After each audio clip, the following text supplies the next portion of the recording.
Have you ever looked at a photo of yourself from 5 years ago and felt a strange sense of revulsion? Not because you looked bad, but because you don't recognize the person in the image. You look at their eyes and realize you no longer have access to their thoughts, their fears, or their dreams. That person is dead, and yet you are still walking around pretending to be them. Most self-help content tells you to find yourself. They treat your identity like a hidden treasure buried under layers of trauma and bad habits. At Behavior Pulse, we recognize this as a fundamental error in logic. There is nothing to find. The you that you are so desperately trying to protect, the you that gets offended, the you that feels inadequate, the you that is currently watching this video, is a biological hallucination. You are not a person. You are a user interface. You are currently experiencing the most sophisticated psychological trick in the known universe, the illusion of the persistent self. This illusion is the source of 90% of your suffering. You are stressed because you are trying to maintain a brand of yourself that the universe doesn't recognize. You are anxious because you are afraid of losing an identity that was never yours to begin with. Today, we are going to perform a clinical deletion of the I.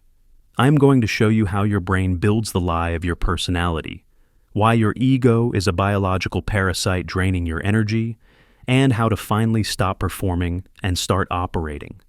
The problem. To understand why you feel like a ghost in your own life, we have to look at the brain's autopilot. This is the default mode network, DMN. The DMN is a large-scale brain network that becomes active when you aren't focused on the outside world. When you are daydreaming, thinking about the past, or worrying about the future, your DMN is at maximum power. Its primary job is to maintain your narrative identity. It is the storyteller in your head that constantly whispers, "I am the kind of person who, I shouldn't have said that. I hope they like me." Because you live in a world of constant social evaluation, your DMN never shuts up. It is constantly editing the story of you to make sure you fit into the social hierarchy. The problem is that the DMN is incredibly expensive to run. It consumes a massive amount of your brain's glucose and oxygen. When you feel mentally drained after a day of doing nothing but thinking, it's because your DMN has been running a high-intensity simulation of yourself all day long. This is the identity tax. You are paying for the existence of yourself with the energy you should be using to actually accomplish things. Furthermore, the DMN is the home of self-referential processing. This means it filters every event through the lens of, how does this affect me? If someone doesn't text you back, the DMN doesn't see a busy person. It sees a threat to your story. It creates a glitch in your emotional software because it cannot handle a world that doesn't revolve around your narrative. You aren't depressed. You are just exhausted from the effort of being you. This brings us to the social paradox.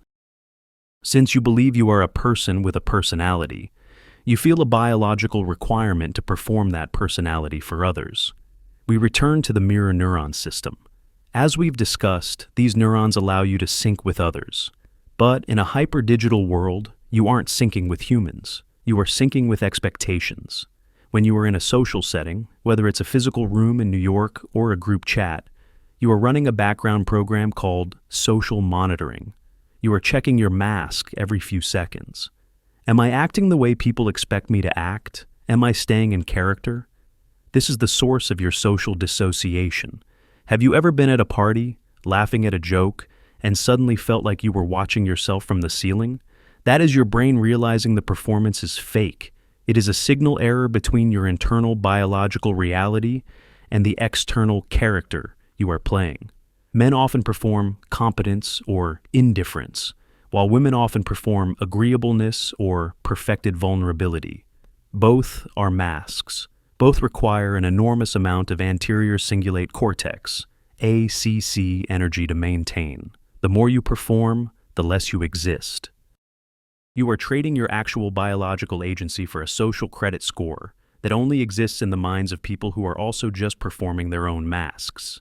It is a room full of actors, and nobody is watching the play because they are too busy rehearsing their next line. When you remove the I from the equation, fear vanishes. You cannot be afraid of failure if there is no you to fail. There is only a task, an execution, and a result. If the result is negative, the machine recalibrates and tries again. There is no shame, no cringe, and no regret, because those are all DMN programs that require a self to run. The solution, the deletion protocol. How do we manually delete the identity? We move from being to functioning. 1. The linguistic shift, the third-person view. Stop using the word I in your internal monologue. When you feel anxiety, don't say I am anxious. Say, the system is experiencing a surge in norepinephrine. By changing your language, you physically shift the processing of the emotion from the emotional limbic system to the logical prefrontal cortex. You become the observer of the hardware, not the victim of the software. 2. Task absorption, DMN silencing. The DMN cannot run effectively when you are in a flow state. When you are deeply absorbed in a difficult task, whether it's coding, lifting, or high-stakes work, the you disappears. You must seek out biological friction every day.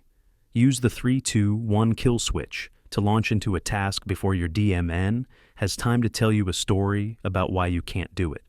3. The social ghosting protocol. In your next social interaction, perform an experiment. Stop performing. Don't try to be funny. Don't try to be helpful. Don't try to be anything. Simply exist as a non-reactive presence. Observe the room. Watch people's mirror. Neurons desperately try to get a reaction out of you. You will find that by being nobody, you become the most powerful entity in the room. 4. Voluntary discomfort, the reality check.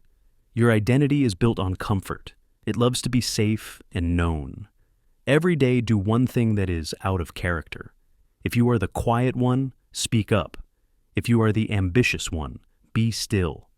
By acting against your character, you prove to your brain that the character is a fiction you can change at any time.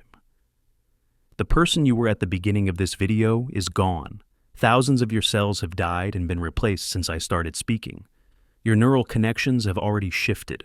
The you that you are defending is a ghost. It is a heavy, expensive, and unnecessary piece of software that is slowing down your hardware. You don't need to find yourself. You need to delete the version of yourself that was built by the expectations of others. You are not a person, you are an agency. You are a set of functions. When you finally let the identity die, you will find that you are not less. You are more. You are the machine. You are the architect. You are free. The choice is biological. You now have the data. Whether you choose to continue the performance or engage the deletion is no longer my concern. The execution is yours.